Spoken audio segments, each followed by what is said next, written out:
आज पढ़ाते हैं total energy of Bohr's stationary orbit of electron. यहाँ देखो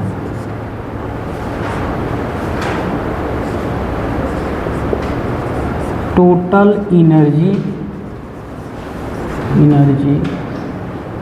of electron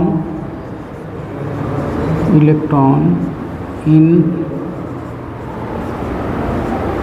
bourse stationery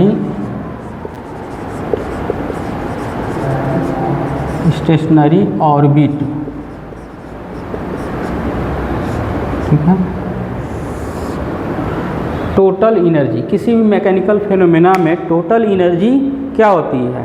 total energy का मतलब हुआ sum of kinetic energy and potential energy.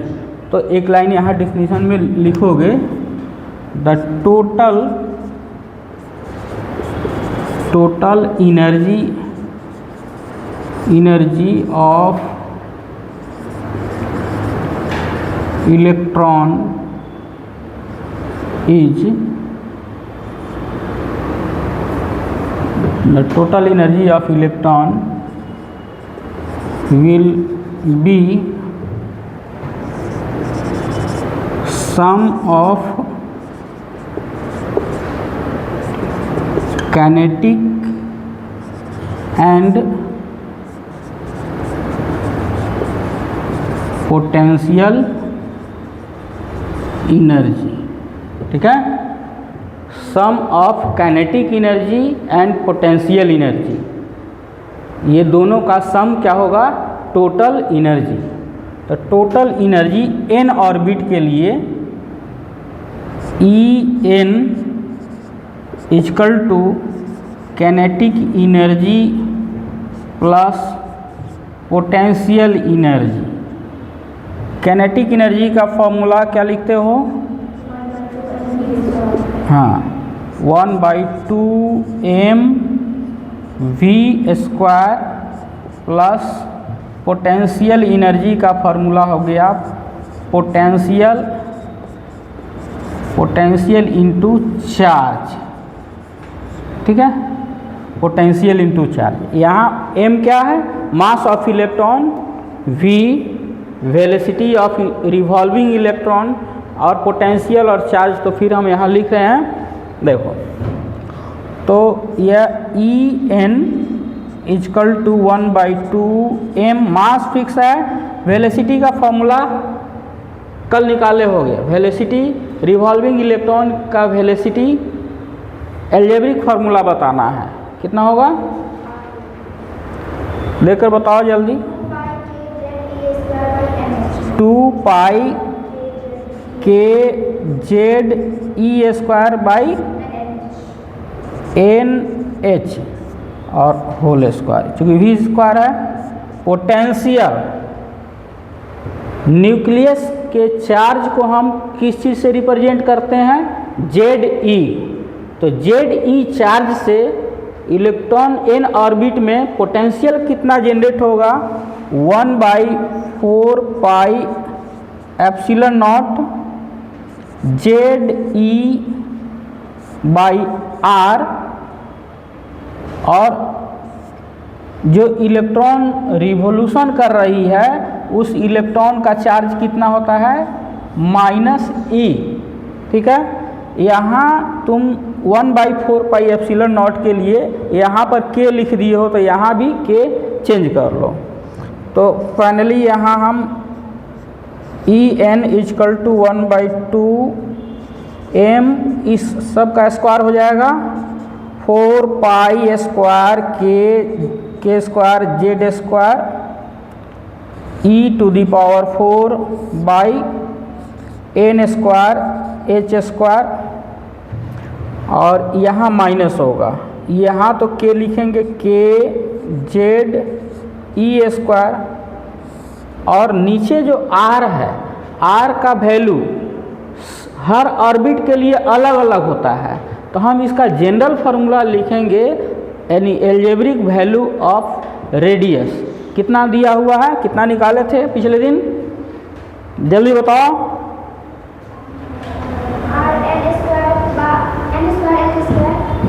N square H square 4 pi square M K Z E square हो गया। ठीक है, अब इसका रेसिप्रोकल हो जाएगा, तो सिंप्लीफिकेशन के लिए हम इधर चेंज कर रहे हैं। चलिए यहाँ देखिए E N energy in N orbit, ये सिंप्लीफाई करो तो ये कितना लिखोगे, ये आपको हो गया 4 pi square M K square Z square E to the power 4 by N square H square. ठीक है, ये ठीक है ना। अब इसको सिंप्लीफाई करोगे तो ये ऊपर आ जाएगा, ये एन स्क्वायर एच स्क्वायर नीचे रहेगा, है ना, एन स्क्वायर एच स्क्वायर, और ये ऊपर आ जाएगा तो 4 pi square M K Z, ऊपर भी के जेड है तो के स्क्वायर जेड स्क्वायर और ई टू दी पावर 4 हो गया। ठीक है, और यहाँ एक टर्म छूटा है, ये 1/2 नहीं लिखे हैं, यहाँ 1/2 है दिया हुआ। ठीक है, अब क्या करेंगे सिंप्लीफिकेशन में, दोनों में से जो भी कॉमन होने वाला है कॉमन कर देंगे। तो ये E N equal to 4 pi square M K square Z square E to the power 4 by N square H square, ये कॉमन होगा, 1/2 यहाँ बचे और यहाँ पर 1/2 माइनस 1/2 आगे आ जाएगा। तो फाइनली यहाँ पर E N equal to minus 1/2 into 4 pi square M K square Z square E to the power 4 by N square H square, ये 2 से 4 कैंसिल हो जाएगा, 2 हो जाएगा। तो ई एन इजकल टू, ध्यान से देखो, -2 pi M 2 pi square M K square Z square E to the power 4 by N square H square. ठीक है, ये एल्जेब्रिक फॉर्मूला हुआ। एन ऑर्बिट के लिए हम टोटल एनर्जी निकालेंगे तो ये आएगा, लेकिन यहाँ पर चलो, ये इधर जो लिख रहे हैं दिख रहा है, आप नहीं दिख रहे हैं, इधर दिख रहा है, ये हाथ दिख रहा है, नहीं दिख रहा है, चलो कोई बात नहीं। तो इधर हम इरेज करें,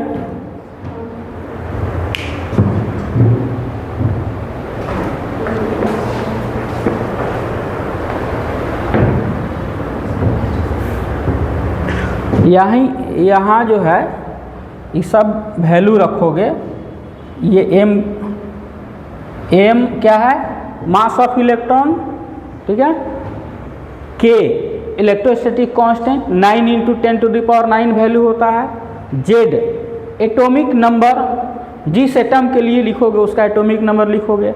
हाइड्रोजन एटम, बोर्स मॉडल जो है हाइड्रोजन एटम के लिए दिया गया है, तो यहाँ पर 1 लिखा जाएगा। ई चार्ज ऑफ इलेक्ट्रॉन पता है, एन मालूम नहीं है, एच प्लांक कांस्टेंट है।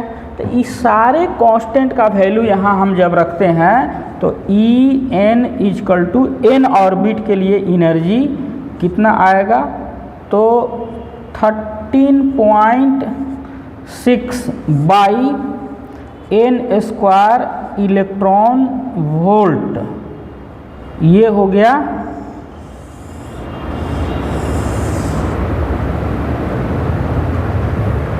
हाइड्रोजन एटम के लिए एनर्जी एन ऑर्बिट में। ठीक है, चलो लिख लो।